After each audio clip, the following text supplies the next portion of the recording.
Today on the channel, I'm going to show you how to play Dirty Deeds by AC/DC.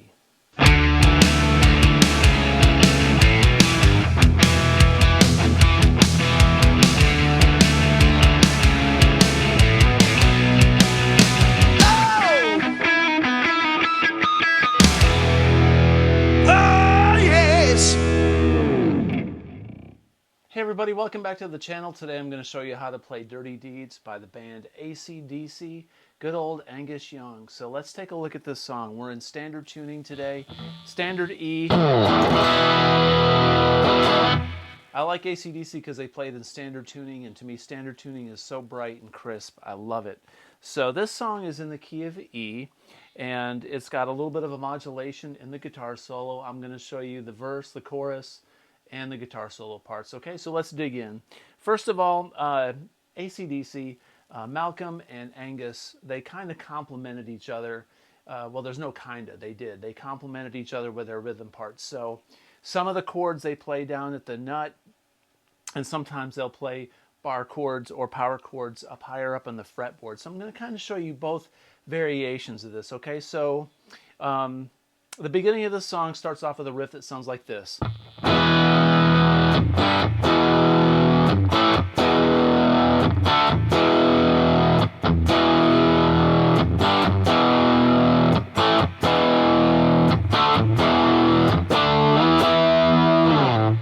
All right, so from the nut version, the chords down here at the nut, we're going to go E.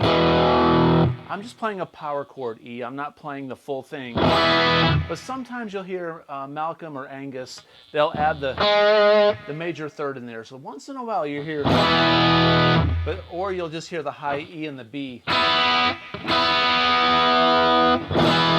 Sometimes you'll hear that in the chord. So you'll hear, the root, the fifth, the root again, and then the fifth, and the root. So, and mute the G string here instead of playing the G sharp or the G natural. That way it just sounds, root and fifth. It's really powerful. Kind of like when you go up here and go. Just gives you a lot more power down here when you've got the full chord. So what I'm doing is going. That's an E, G, E. So I'm just playing G like. Not really playing the whole thing. You can if you like. But I'm playing mostly the G and the D and the G. Once again, root, fifth, root. Then A, E. I'm playing a power A. Root, fifth, root. So all together.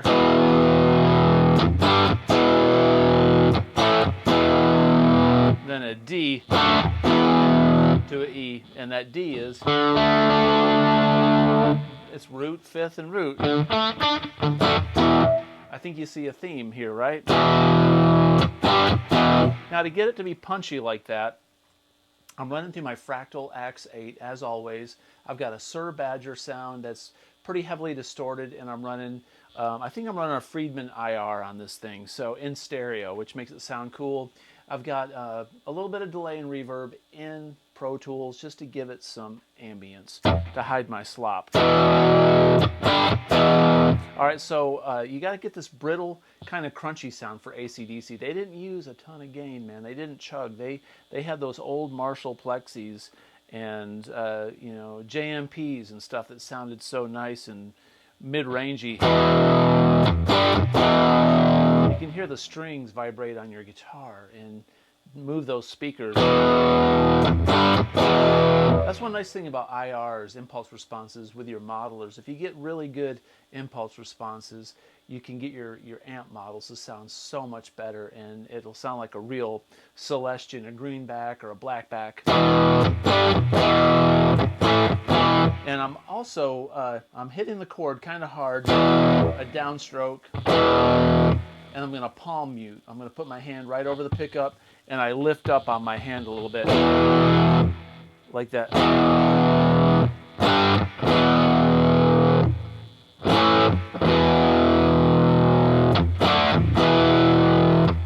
So between each phrase, there's a palm mute.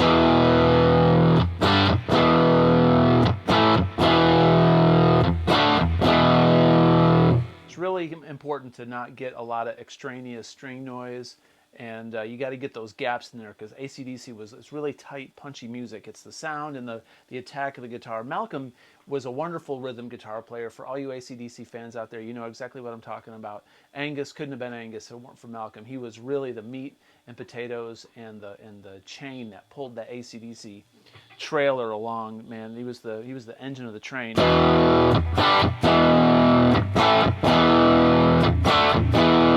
Now you can also go E to a G power chord, back to an E, then an A power chord, and then a D power chord.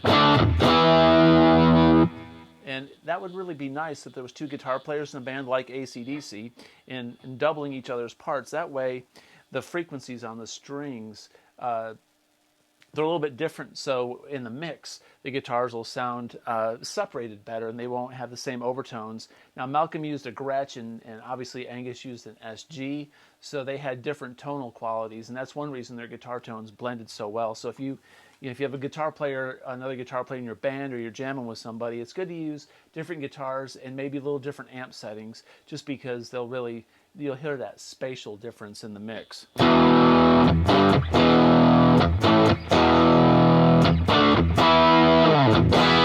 I really like it down here though, real low.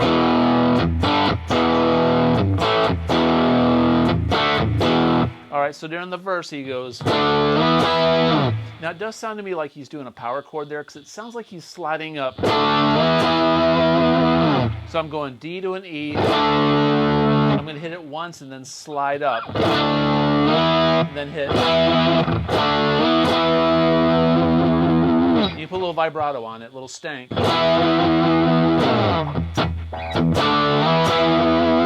they repeat that phrase during the verse.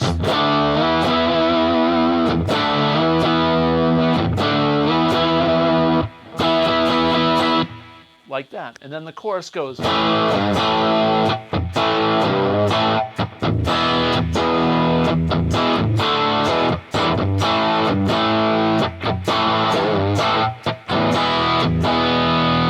Okay, so what we're doing there is A, G to A.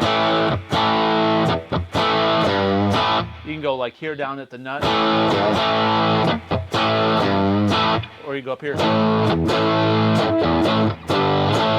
Hear how much better it sounds down here rather than E, E, D, E. And that sounds better up here because you've got that descending D. Doesn't quite sound the same here. Kinda, but if two guitar players were doing it, it'd be awesome.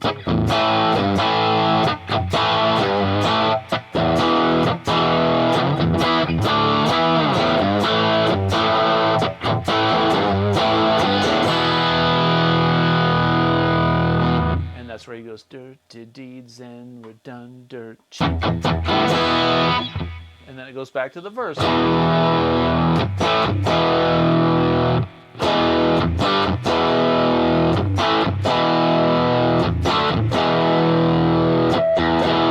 right, cool. Now during the during the guitar solo,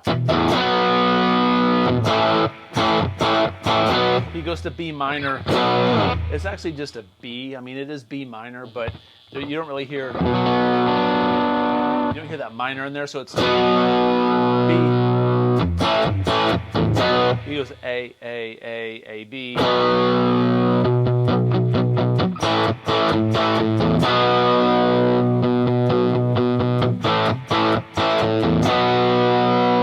And then.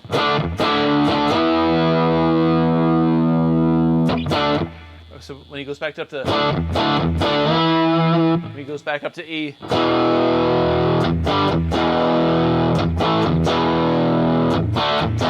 he's going to repeat that that same theme that we just learned. All right. So that very first part of the chorus or the guitar solo is.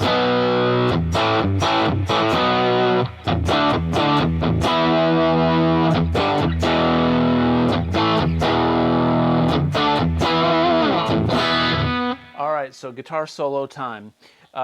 Angus liked to play a lot of his solos in the pentatonic shape, in the box shape that many of us know and love. Some of us may not know it that are learning, but in B minor, this solo is played in this first part is played in the B pentatonic minor position, which is.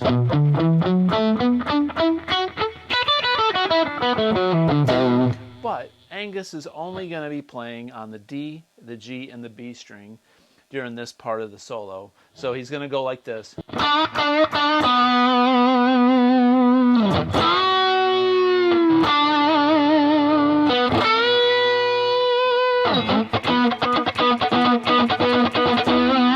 Then he ends it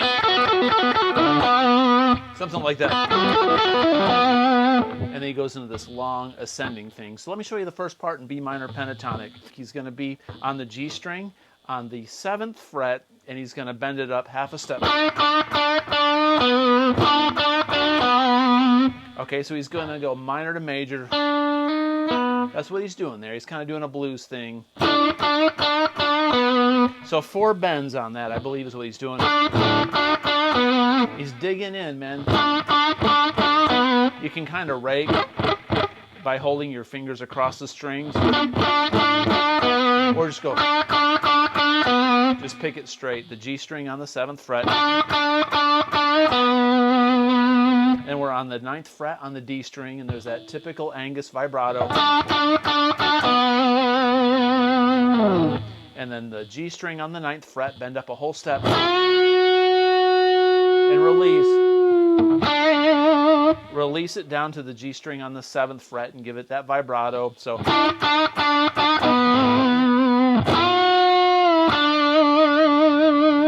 Okay? And then you go. So we're going to be on the 7th fret on the D string, and then be on the 9th or 10th fret on the B. So we're going to basically hit this 9th fret on the D real quick, and play the 10th fret on the B string and bend it up a whole step and give it some vibrato. So the whole thing from the beginning is.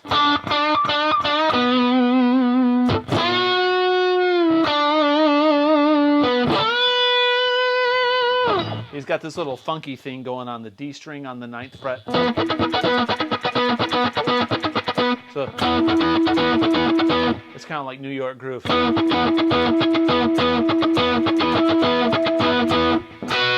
So, all right, so he's doing that little shuffle. He's got a rake going on and hitting the note every so often in between the rake. Okay, so.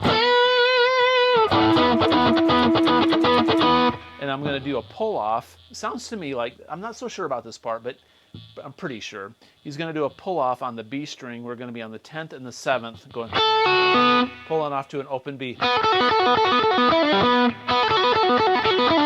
So I'm doing 4 times, and then one time on the G string on the 9 and 7. And then we're going to play this B on the D string on the 9th fret. So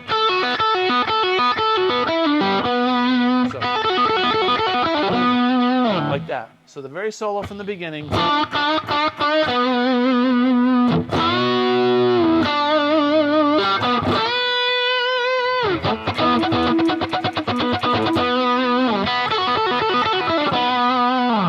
Okay, so then it goes back up to the.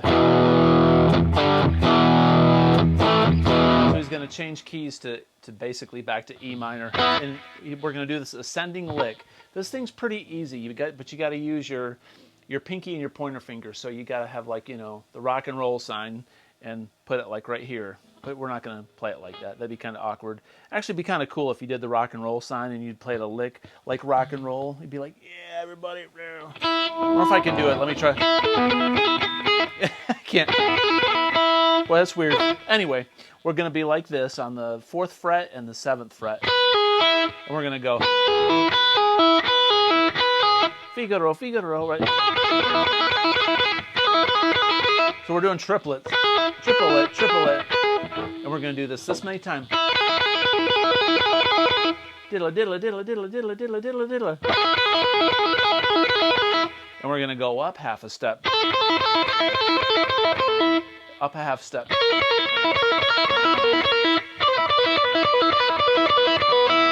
So we're going to do basically 4 frets up, doing it that many times. I'm doing a down pick and pulling off.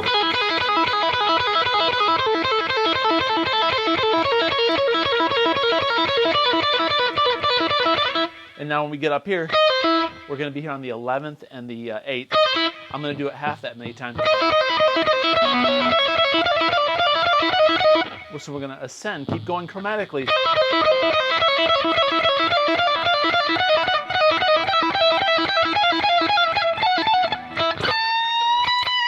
Kind of towards the end of that lick, Angus kind of runs out of gas. You know, he's pretty much done everything he can. You can hear him just fatigued. So kind of at the end, it's not really important to land this thing perfect like an airplane, like on the runway. But you got to remember, it's going to end on this note. We got to go back up and end on this B. Or we're gonna bend this A on the 17th fret. 1 step up. So when we start here on the 11th and the 8th,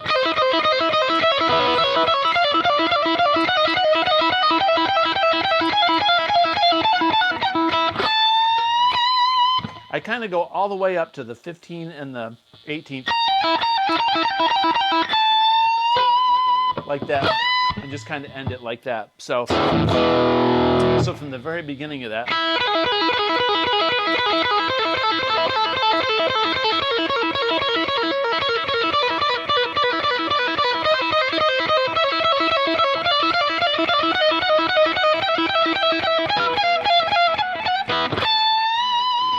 that's kind of like what he does. He kind of runs out of steam at the end. If you notice, I switch to my ring finger and my pointer finger when I get up here in the second half of the game, right after halftime.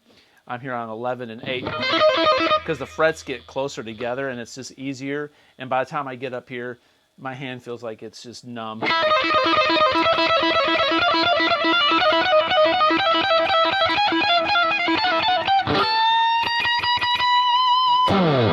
You can do up picks on it, but to me it just makes more sense to go down.